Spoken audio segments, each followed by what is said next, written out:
And now, ladies and gentlemen, please fasten your seatbelts. Welcome to PreneurCast.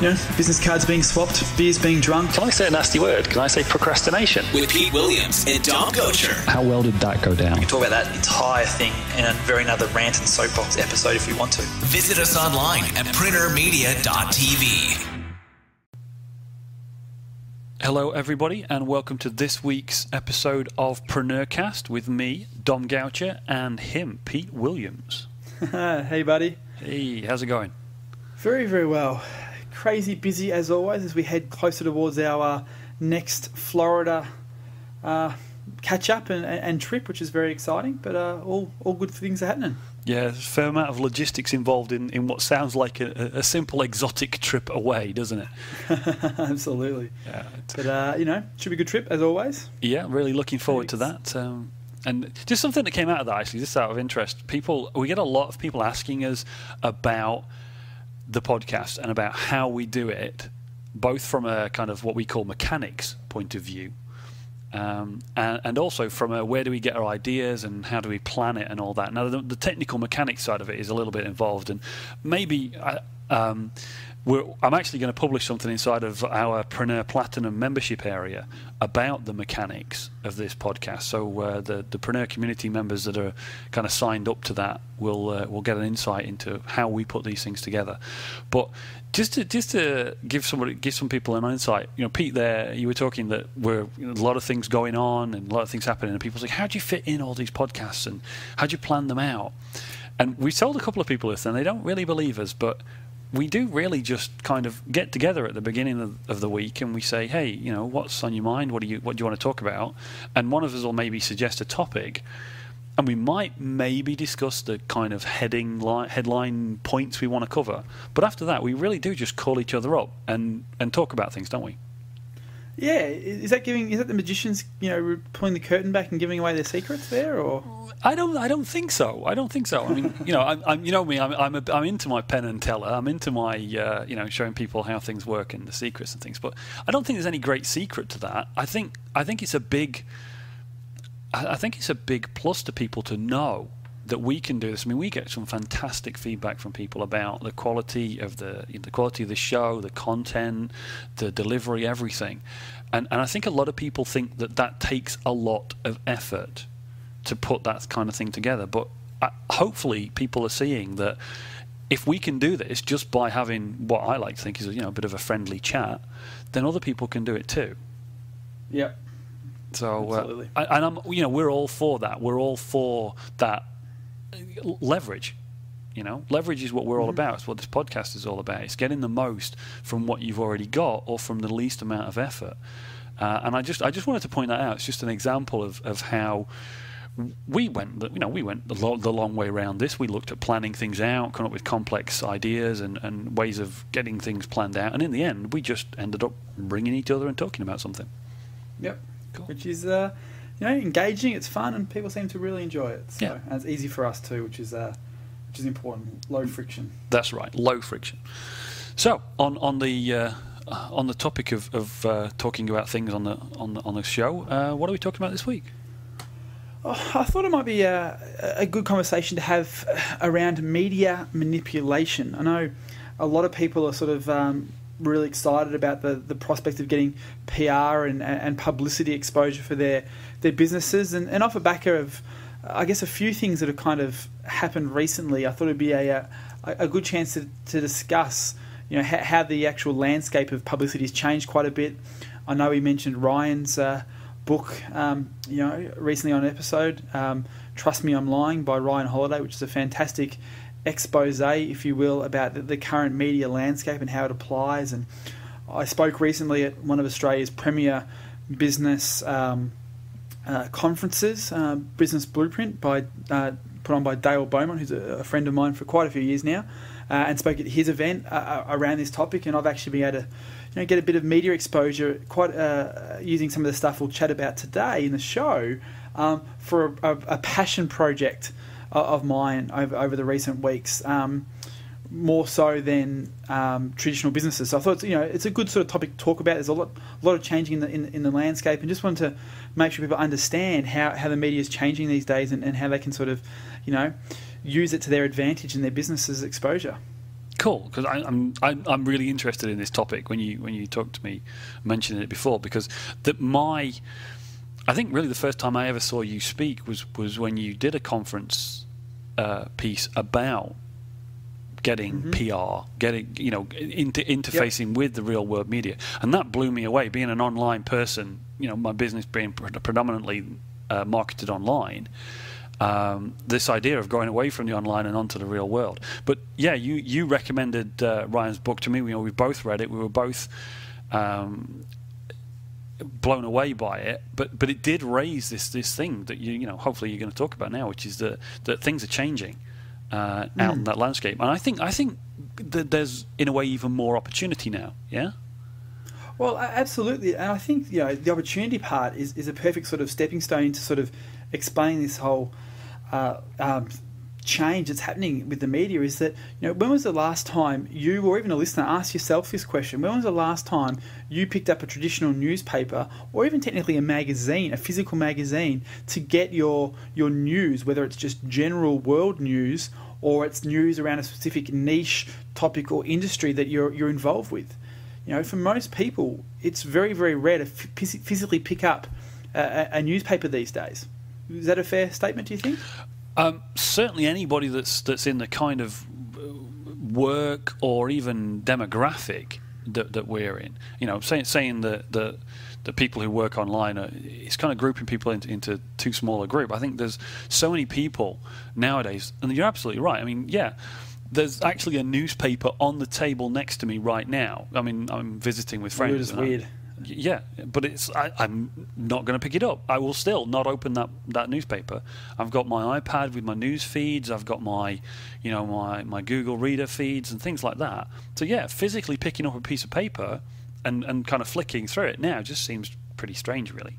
And I guess the biggest thing with that is because what happens is we now get our news and our information and education and reporting and all those sort of various terms that fall under this umbrella that I'm going to refer to as the media and news. We get that generally from online sources these days, whether it's news.com or even Forbes.com, and obviously plenty of blogs and places like that are our news sources. And this is something a lot of people don't really grasp that's changed quite a bit significantly, is that the media is no longer the print black and white newspapers owned by the top 2 or 3 conglomerates. The media outlets and places to get media exposure for your business is no longer necessarily in the New York Times or USA Today or in the London Times or the Herald Sun in Australia, whatever it might be.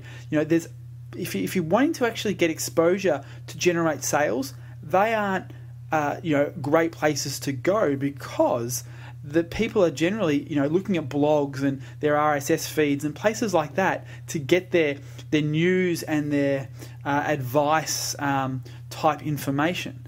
It's no longer that. If you're wanting to sort of get that credibility and exposure to sort of say, as seen in New York Times, there's still a lot of kudos around that, and that's probably a whole different podcast to talk about. But when we're talking about getting media exposure for our business that actually generates traffic for our website and actually can generate direct results from the exposure, the online world is sort of where everyone goes these days for their media consumption. So that's where you want to go. So I guess the first thing is that the bucket for media exposure and publicity for your business is actually quite broad these days, because blogs like Gawker or if you're in the tech space, Tech Meme or Mashable, those sort of blogs are now the influential media, more so than anything else historically.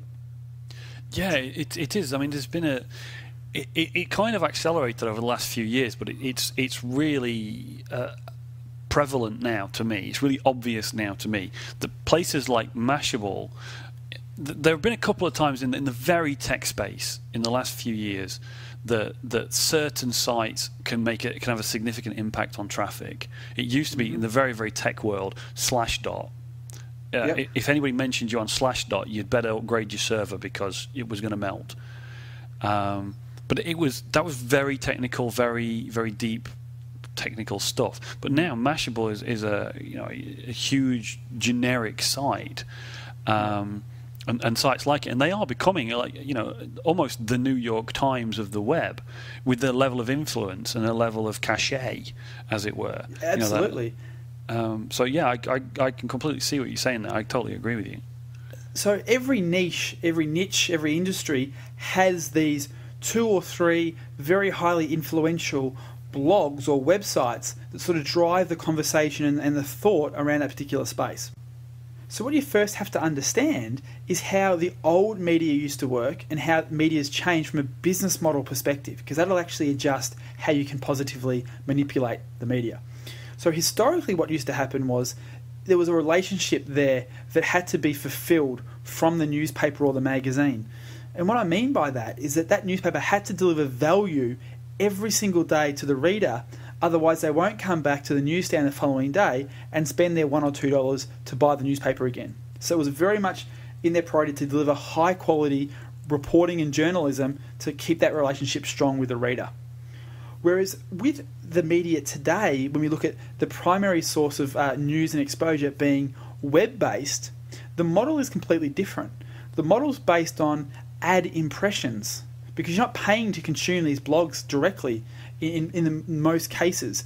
You're paying by traffic. So the more page views, the more time you spend on that site, the more advertising revenue the actual media outlets get, and that's what drives their business model. And Ryan does a fabulous job in really, explaining this in depth in his book. But what that means is that the idea and the modus operandi for these new media outlets, blogs, and even news.com.au is a perfect example of this, which I'll touch on shortly. They're driven by page views and clicks, not necessarily about high quality journalism. Because if you go to the home of news.com.au, it's very much trashy sort of journalism. There's no solid reporting anymore. It's all about just headlines that entice you to click, and raunchy photos on the homepage to get you to click into the article and not necessarily consume the article. They don't really actually care if you read and engage with the content. As soon as that page has loaded in 1.5 seconds, they've got their revenue from you. They're not about necessarily having you engage and want to come back and read similar articles tomorrow. They want you to get the next quick hit with another raunchy or exciting page view generating headline. Does that make sense? Yeah. Wow. That's a bit of a. I think that's maybe gonna possibly shock a couple of people, but certainly jolt a couple of people into changing their perspective on how they look at how they interact with these sites. But I can see what you're saying, and I agree with you. I can see where it's coming from, but it's a little bit of a shock. We go out there and previously we've bought newspapers, and now we get what appears to be free news, and very few people actually think about revenue models. So I think it's a good way to frame that, to explain it, that it's the change is almost coming about because of the revenue model, right? It solely is because right. That's what drives any business, and what they do is a direct correlation or relationship to what generates them revenue. That's any business. And if the media these days, where blogs are primarily driven by page views, their whole business model is the more traffic, the more times a page loads, the more times an ad gets an impression, means more actual revenue for the business. So they're solely all about getting you to click on a headline and load a page, because that's what gets them the revenue, is the actual page view.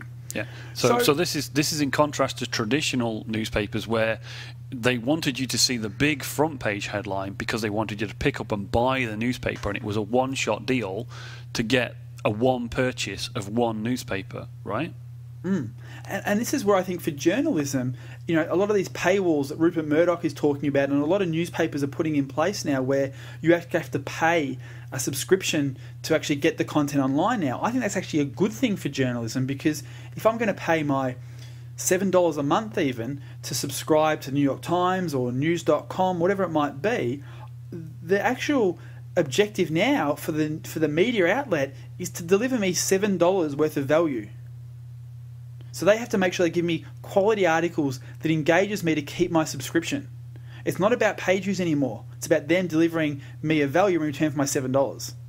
So it's actually going to reinforce and readjust their journalistic integrity, for want of a better word, to ensure they actually deliver good quality, highly engaging content that I'm interested in, more so than just teaser type content, which is kind of what's basically pushing the web and the news these days. But I mean, and that's a good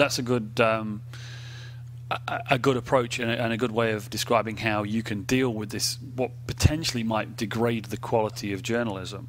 Which is, I guess, what you were saying there. For the bigger names to put what you call a paywall, so like a subscription, finding a way to get people to actually pay for the content, and then that will, as you say, drive them to maintain quality. Because if they're actually asking somebody, if they're asking a consumer to pay for the information has to be of a quality that keeps them coming back, just like in a traditional newspaper. But what we started off talking about was the opportunity that's being brought about by this other model, this ad and click and view based model, right?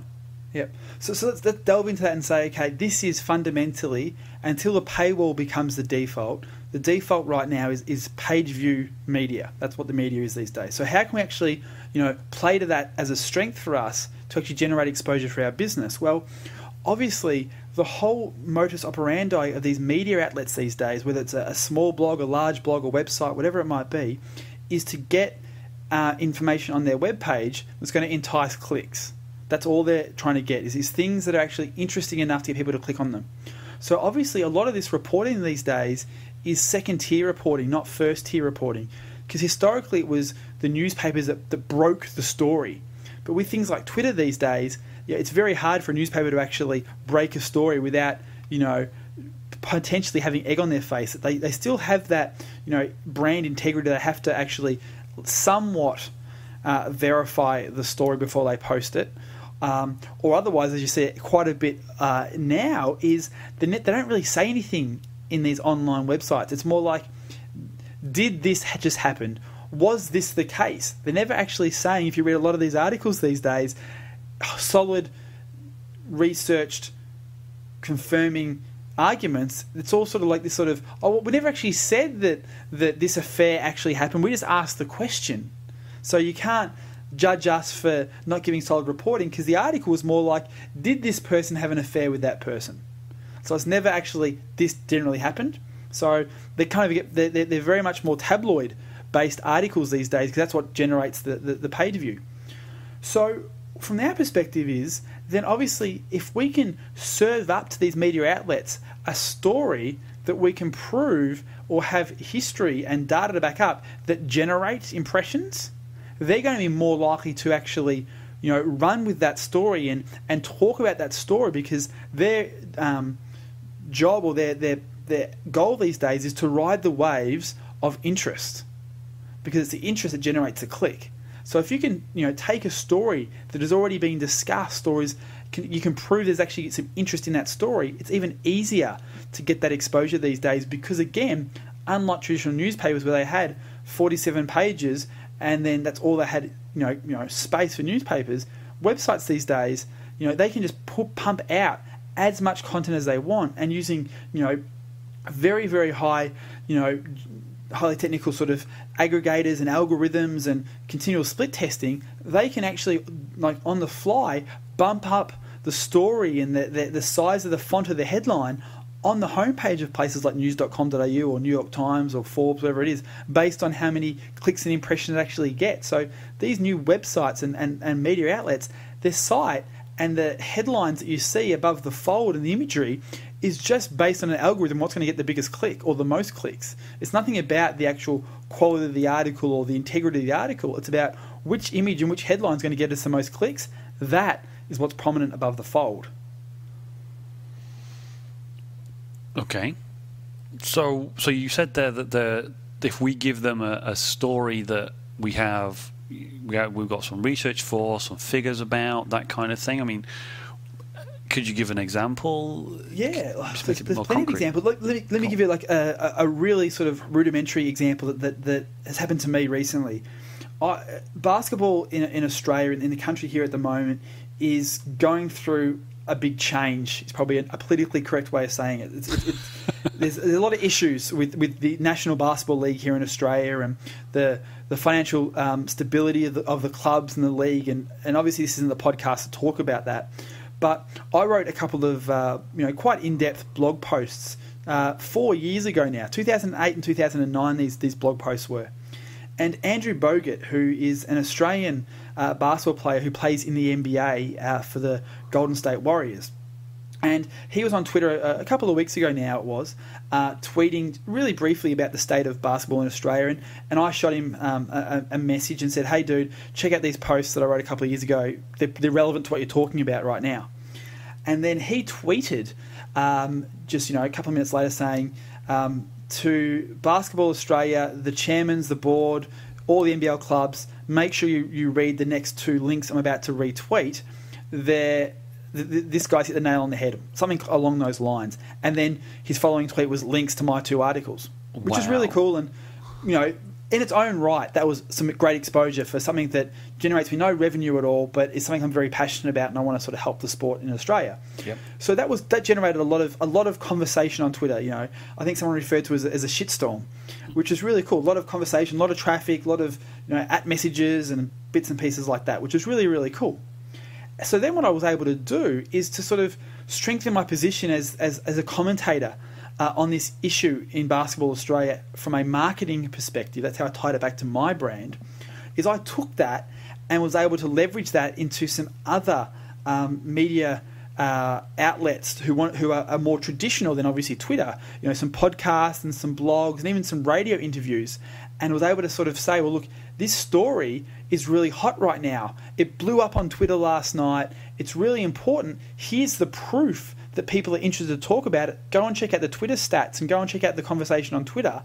And that justified the legitimacy of this as a story for basketball fans. So, I've been, last week I was on a podcast, Australian Hoopla, which is Australia's leading podcast on basketball. I've been on a couple of radio interviews, got some more sort of trying to line up at the moment, kind of a bit hard with the overseas trip, but trying to lock in some additional radio interviews. And all that sort of stuff has come off that one core, proof fact that I had from it being an interesting story based on Twitter, because all these other media outlets are like, well, let's ride this wave because obviously it must be interesting if all these people on Twitter are talking about it. And then you can just basically ramp that up, over and over and over again. And again, Ryan touches on this in his book, which is really cool, and gives plenty of other case studies where you can take that sort of story and then just you feed it into one place. Then you've now got two case studies, the original Twitter thing and one radio advert or interview. Then you go to another outlet and say, hey, this has been featured twice now. Do you want to run a story about it? And you keep basically just working it up the chain based on social proof all the way, because social proof is the driver of online media exposure these days, nothing else, because it's no longer the editor or the journalist sitting in their high chair in their multi-story corporate building going, I'm going to dictate what's important to the world these days and what will go in my media, my magazine, my newspaper. It's all about what's going to drive traffic, and stats and social proof drive traffic these days, and that's what drives these media outlets' willingness to publish and talk about a story. Cool. So I mean that's all well and good for you having written this article and got you are a contributor to that niche, which is kind of what we're talking about, being a contributor to a niche and having something picked up. But really, just to break that down, all it was something that you did that attracted interest that you could prove. So it could have been a blog post that had got 100 comments. Just as easily, right? And then all you did was you boxed that up and say, okay, I've got this thing and I've got some figures and numbers that prove that it's of interest in this niche, and you took that to some other media outlet, one or two steps up the chain, higher up, more influential or whatever, and said, okay, folks, I've got this and I've got some proof that it's interesting. Do you want to talk to me about it? Do you want to feature me? Do you want to do something? And it sounds really. And this talks back a little bit. This talks back a little bit to that original presentation that you made that I saw. People think that getting on the radio, for example, is hard. or getting featured in a magazine is hard. But if you can take this thing to them that you can prove is of interest, suddenly it's not hard at all, is it? No, and that's the thing, is that, trying to pitch a story cold and expecting a media outlet to be the first to talk about something, was always hard back in the day. But it's even more so, harder to make it happen these days, purely because the business model has changed. Is that they solely just want to ride topic waves. That's basically the whole media outlet these days. And another example, from me personally, to sort of give another example, is this is from a couple of years ago when we did a relaunch of the MCG. Obviously, the whole selling the MCG story. Have we covered that on a podcast at all yet? We've mentioned we're going to talk about it. Have we spoken I don't know that we selling actually the broke MCG? it down, but we do direct people. If you go over to Pete's site at PreneurMarketing.com and sign up, the whole story is covered in your book, right? Which we're still giving away for free as an audio file. The audio book there. But what happened is a couple of years ago, off the back of the original launch, which is almost 10 years ago now, we should do a 10-year anniversary next year, is that I did a relaunch a couple of years ago and sort of reopened it up and sold a few more frames. And as part of that launch sequence, we were doing a lot of marketing via YouTube videos. So a lot of the communication to the list and as part of the marketing was YouTube videos. And obviously, from the launch we were doing, the marketing we were doing, those YouTube videos were getting a lot of views. Just obviously, a lot of views of the video was being done from the marketing. So what I was able to do is take that, as social proof and sell the story to traditional, in this case it was an actual newspaper, to run a story about this purely off the back of it. Not only is it a cool story, but there's already social proof supporting the interest in this particular topic. So that the conversation and the press release that was promoted off the back of this was not just, hey, the MCG is up for sale again. It's the MCG is up for resale and the internet is going ballistic over it. So there was that second part to the pitch, and the press release went on to talk about that it was YouTube videos are getting tens of thousands of views, and it's really, really interesting. It wasn't just the story was no longer about the MCG being up for resale. The story is about how much interest there was in the MCG going back up for resale, and it ended up getting a half page, basically an ad in one of the major newspapers here in Melbourne, big photo of it, and then basically ended up being almost a sales pitch, really. Just the story was about the MCG going for sale and YouTube getting all these views, and it's really interesting. So if you want to own a piece of the MCG, go to the website and sign up right away. Because of all these YouTube views, it's ridiculously popular and it won't be around for very long, so go and sign up and buy it. It was a beautiful article. I couldn't have written it better myself. But the reason I got that was by playing to the media's current strengths, which is their willingness or need to have social proof. And it's always been there. Even when it was traditional media before the internet and that sort of stuff, it still needed social proof to prove that the article was interesting to their particular audience. But with Twitter followers and YouTube views and Twitter comments and blog comments, as you mentioned, it's so much easier these days to actually prove, justify, and show the social proof. And once you can do that, the media outlet's going to be much more open to actually running with that story, because they can see that, hang on, if it's already getting 10,000 views on YouTube or whatever it might be, traffic levels, if they can just get a portion of that, 5,000-6,000 impressions on this story or whatever it might be, or 50,000 impressions, they can justify and calculate how much revenue that's directly going to affect them, because it's not about selling a newspaper. They can tell if this article gets 50,000 views, that's going to generate $5,000, $500, $2,000 for the newspaper. So they're much more less reluctant, more willing to sort of run with these sort of stories, which is brilliant. Yeah, and you made a great point there that the contrast here between recent times and historically for media outlets, especially things like newspapers, is following a trend in a newspaper used to be incredibly hard, because this thing we talk about is social proof. The fact that real people in the real world, everyday people and consumers, are indicating an interest in something. That used to be really, really hard to track that stuff.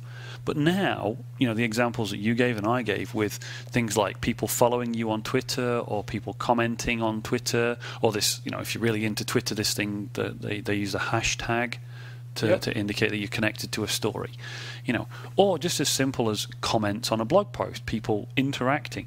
It's all about these technologies are now there. Anywhere where you hear somebody say social media, the core definition of social media is any kind of media that allows people to indicate an interest or share that media with somebody else. So things like YouTube, we track that people have watched our videos, but there's also a little button on YouTube for you either to embed that video or share it with lots of different services like Twitter or Facebook or whatever, Google+. And that's really the core of this, and that's what I think really has changed this landscape and is given us this opportunity, because media outlets can now know how these things are measured, and we can then take our evidence of those measurements to them and give them this, as we call it, social proof. We can show them that people have interacted with things. So in your example, 2 examples, you've got a 4-year-old blog post that got revived just by a little bit of media manipulation. You revived a 4-year-old blog post. So this is something that you've written and probably almost forgotten about for most of that time until it's become relevant again now. And with a little bit of a poke and a push, you've got your social proof and you've elevated it and brought it back to the front. You've not really done a lot of work. You'd already written the post. It's been there for 4 years. 1 or 2 tweets and a bit of pushing, and you've given yourself this evidence to revitalise this. And the same with the MCG. You'd already gone through the initial project and sold off your elements of the MCG and the frames and all the rest of that, and you had gone through the relaunch, and this thing started to happen, and because it was basically a gift. Just as a factor of you doing the launch, it was creating its own social proof. You just picked it up and used that to go up another level to this, citywide, well-regarded newspaper, and you took them the one thing that they need, because they still need the evidence, don't they? They need to know, because this is now their revenue model, the eyeballs and the clicks and things like that. It's just like in the olden days when people needed to buy the newspaper. They need to go with something that they know is going to get them to their goal. So if you can prove that interest, that social proof, then they're going to be interested back at you and your story. And it sounds simple, and I think it is simple, really.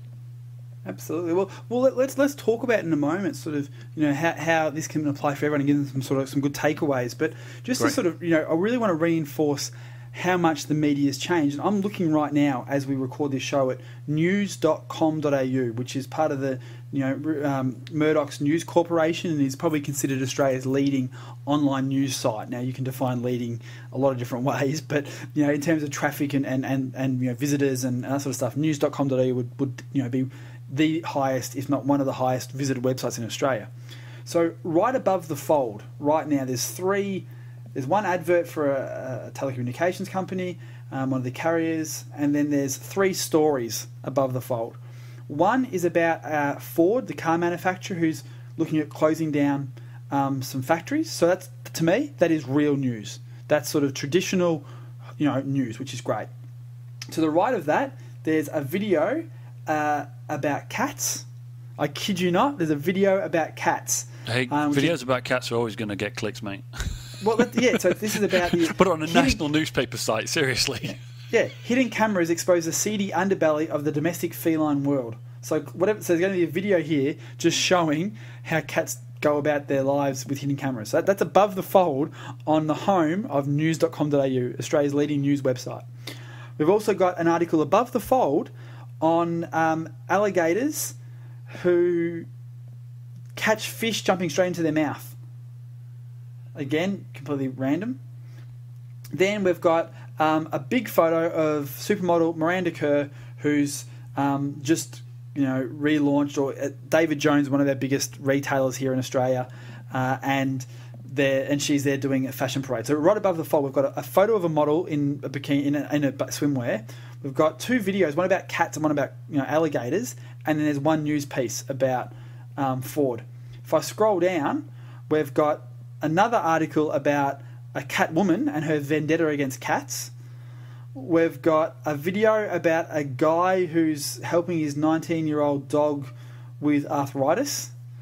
We've got a couple of articles about Pats and the whole, affair controversy there. Another photo and article about swimmers stripping off in a mass bikini dip stunt, or skinny dip stunt, sorry. And then there's just a whole bunch of other random gossip about Noel Gallagher and Alan Galifianakis and Katy Perry in a bikini. It's just, there's no real quality, by the true definition of quality journalism or reporting on this news.com.au website. It's all just, tantalising and titillizing type stuff to get people to click and get another page load and an impression.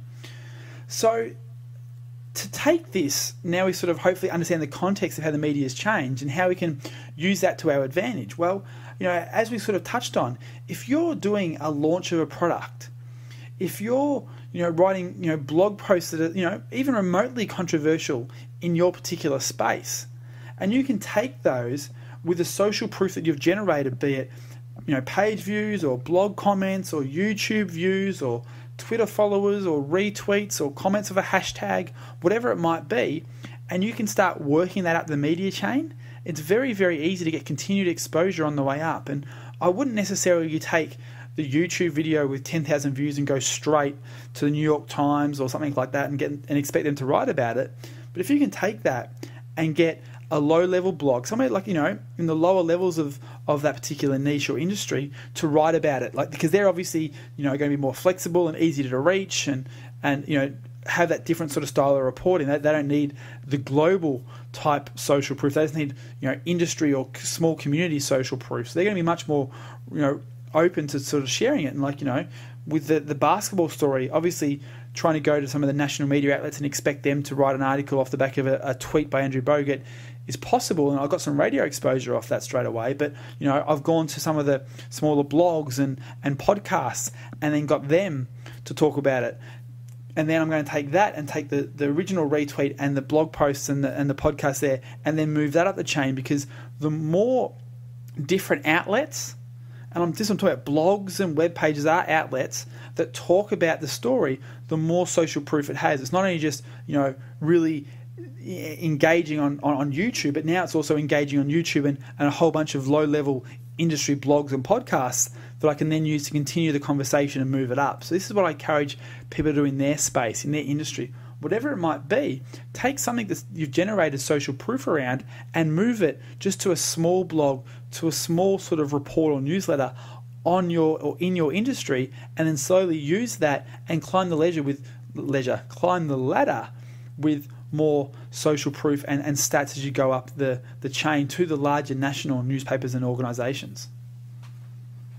I really like that, because it's previously, when we've talked about doing press releases and getting exposure in the media, one of the things that we've talked about is that a consumer looking at you with your material in those publications, they give you've called it the halo effect, where you get a certain amount of authority because you're associated with those publications. And part of the reason for that is that those publications are perceived as having done their due diligence on you. When they publish your work, then they're seen as having looked into you and thought that you are a worthy person to talk about, write about, or have involved in their publication in some way.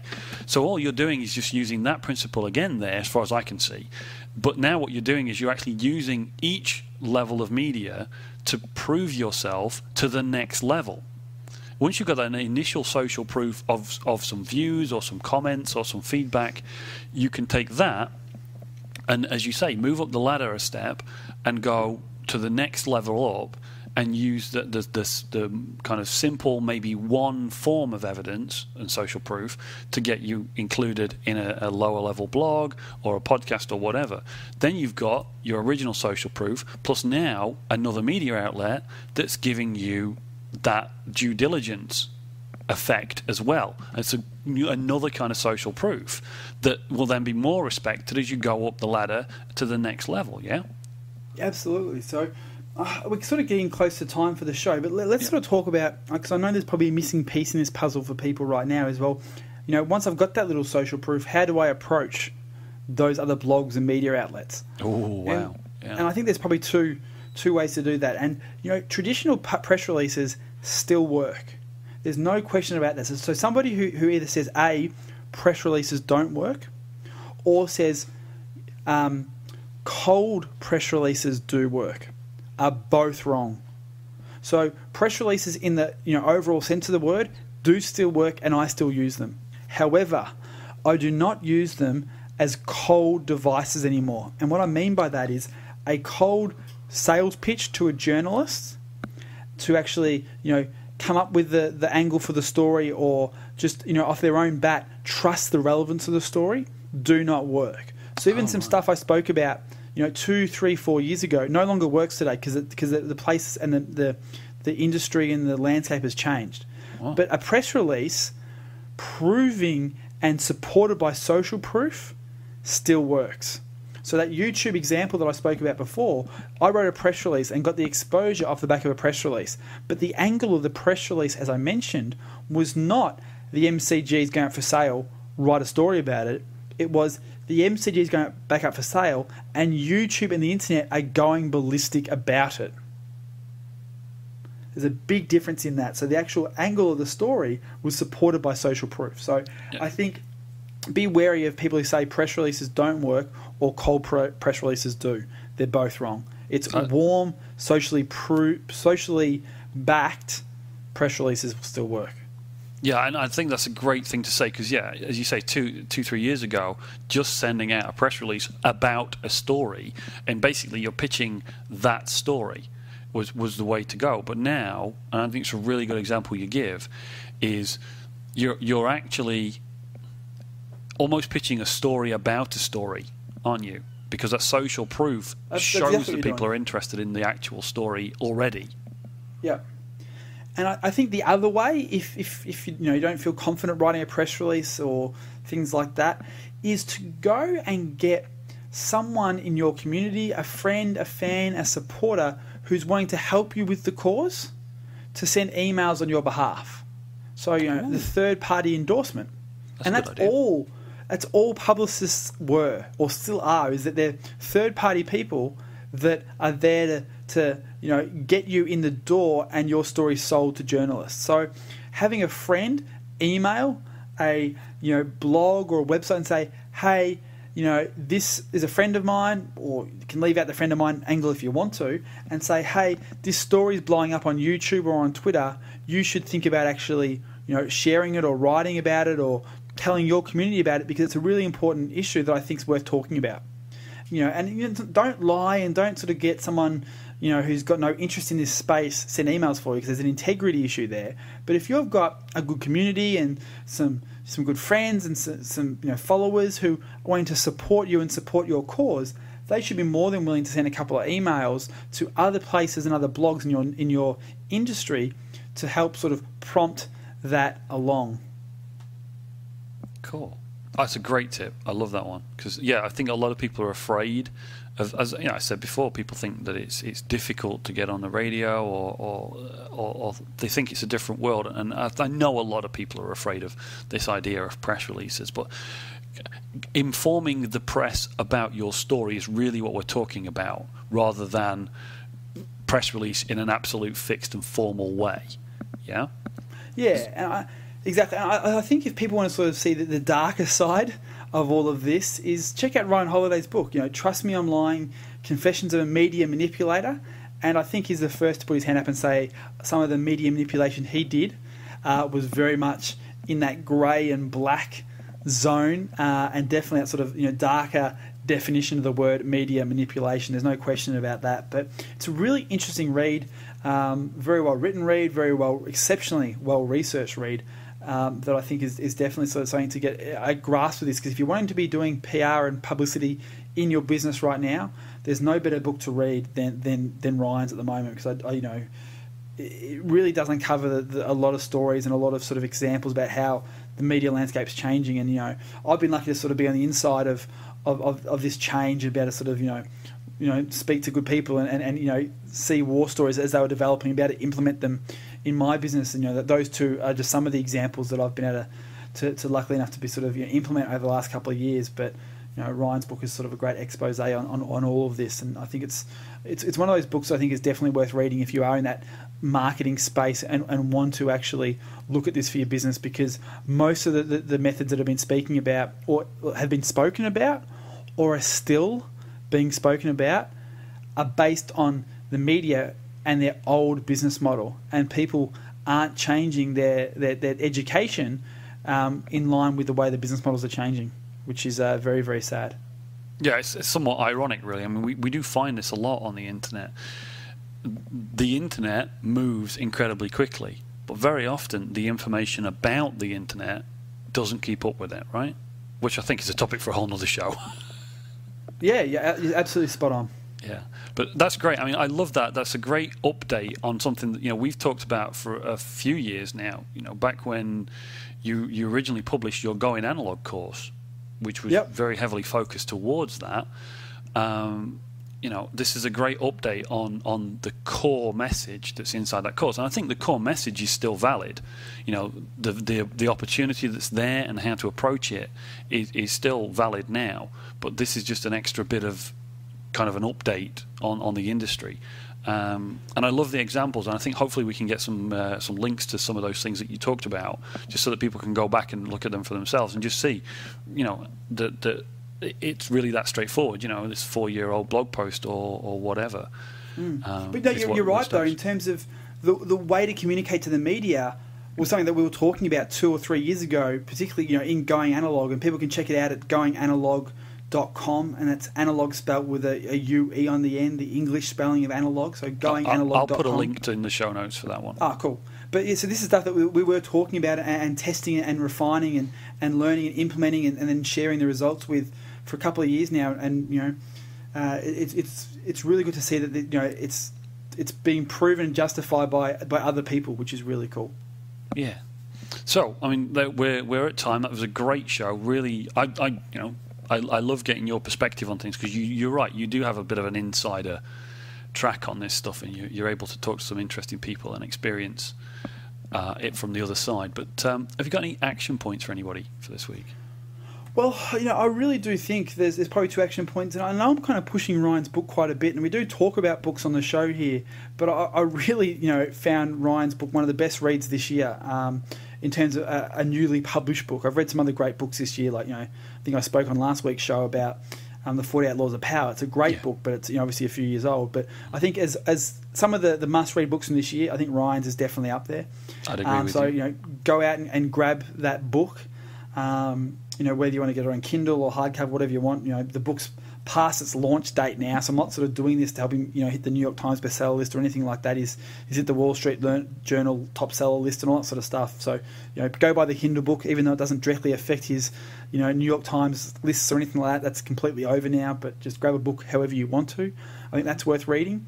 And I'd also suggest people just take some time and just mentally think about some of the things that they've actually done recently or doing right now that's generating conversation and interest and social proof within your little sort of community, and then think about how you can actually take that conversation and interest and leverage that for exposure and reporting via and on other blogs, websites, and other media outlets in your particular community or niche, because there's definitely some additional exposure there for you to generate traffic and obviously that sort of halo effect that you touched on earlier too. Cool. Excellent. Well, as always, thanks everyone for listening this week. And Again, I would remind you, please, if you have enjoyed what we talk about, or if there's something that you want us to talk about, then drop us a comment on iTunes Store. We love our comments on the iTunes Store from the different parts of the world to see how this show translates all over the world to all our different Preneur community. Or if you want to get the show notes or the transcripts or just listen again or even watch some of the excellent videos that we get done of the shows, if you want to watch those instead, you can go to PreneurMedia.tv, and you can also leave comments for us there or send us all kinds of different media to get in touch with us on that site. And one final thing too, sorry Dom, is that I guess one additional action point that is hugely beneficial for us, but I think good positioning for listeners as well. If you have a business colleague or a friend who's dabbled in media or has some sort of interest in getting media exposure for their business, or have had a good social story happen online, send them a link to this particular show if you felt it been beneficial and could help them grow their media exposure and get better results. Say, hey Tom, I know you did recently a PR campaign. I just listened to a podcast that I thought would be perfectly supportive to help you, maximise that. Here's a link, check it out. So I think, if there's something, that'd be obviously a huge benefit for us to sort of share this, and it's a way of saying thank you indirectly to us for doing the show. But also, more importantly, it helps a business colleague of yours get better with their business. And also, doing favours for people is great karma, and you'll have one up your sleeve to be able to sort of go back to other people. And I was having a conversation actually with a good friend of mine who I'm sort of doing a bit of mentoring with, and he kind of was talking about the ability that I seem to have on some level to connect with influential people and successful people, which I guess you kind of touched on before. And the way I do that is by sharing stuff first. Is when I come across good blog posts or articles, I always try and think, okay, who are two people that I can share this with that will directly affect them? And I'll send them a personal email. Hi Brent, listen to this podcast. I think it'd help you with an issue we spoke about last week. Check it out. Enjoy, Pete. Very, very quick email, but it just, it's a wanky term, but positions you as a connector, as a guy who knows things, and it just helps build up and strengthen your relationship and your network. And I don't like connectors and networking and those sort of terms, but I guess in one sense of the term, it's exactly what has gotten me to where I am today, by sharing cool stuff. So if you're liking the show and there's particular editions of an episodes that you do enjoy, bang off a couple of direct emails to people, and not sort of say check out PreneurCast as a whole, because I don't think that's really beneficial. I'd rather you say this particular episode could help you with this issue or this thing you've done recently, or it looks like you're doing something similar to this. There may be some gold nuggets in this particular show, and share an exact show, because that really helps the person you're giving it to.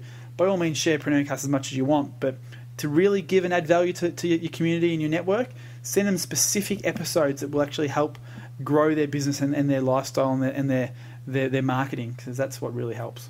That's a great tip. I mean, and it does actually speak back to when we had John Davy on the show. John Davy is, I know you don't like the term, but he's a professional networker, and he gave similar tips, exactly as you say. It's keeping yourself in the mind of these people and adding value. And it's a good point that you make. Every show that we do, when you listen to it, you should also be able to see it on PreneurMedia.tv.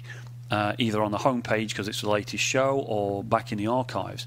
And you can just link to those pages and send people a link to that page, so they get everything. They get the podcast they can listen to directly on the page, they get a transcript, they get all the links.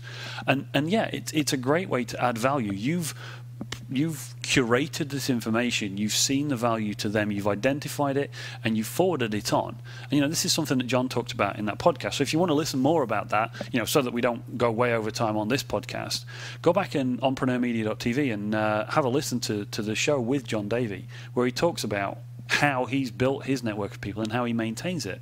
And just a little shout out to John, by the way, because recently he's been working on a very large sporting project in the south of England. And he was invited to be involved with that very large sporting project in the south of England. simply through the network of people that he maintains, the people that he's been involved with in the past, and that he, just maintains his relationship with them, and so that when something that they know he would be interested in crops up, they contact him. And that's a great example of that. So, Pete, that's a great point that you've made. So, yeah, I'm going to add that to the actions list, that if you know somebody that this show or any show would be valuable to, then pop them an email. And that's great. So, outrageously over time, but I think we added some extra value on the end there. So I'll close it down at that. Thanks everybody for listening this week and every week. Thanks for your feedback. We enjoy all of it, and we do love your contributions and suggestions for the show, and take them on board. And looking forward to next week's show. See you then. Ciao, guys.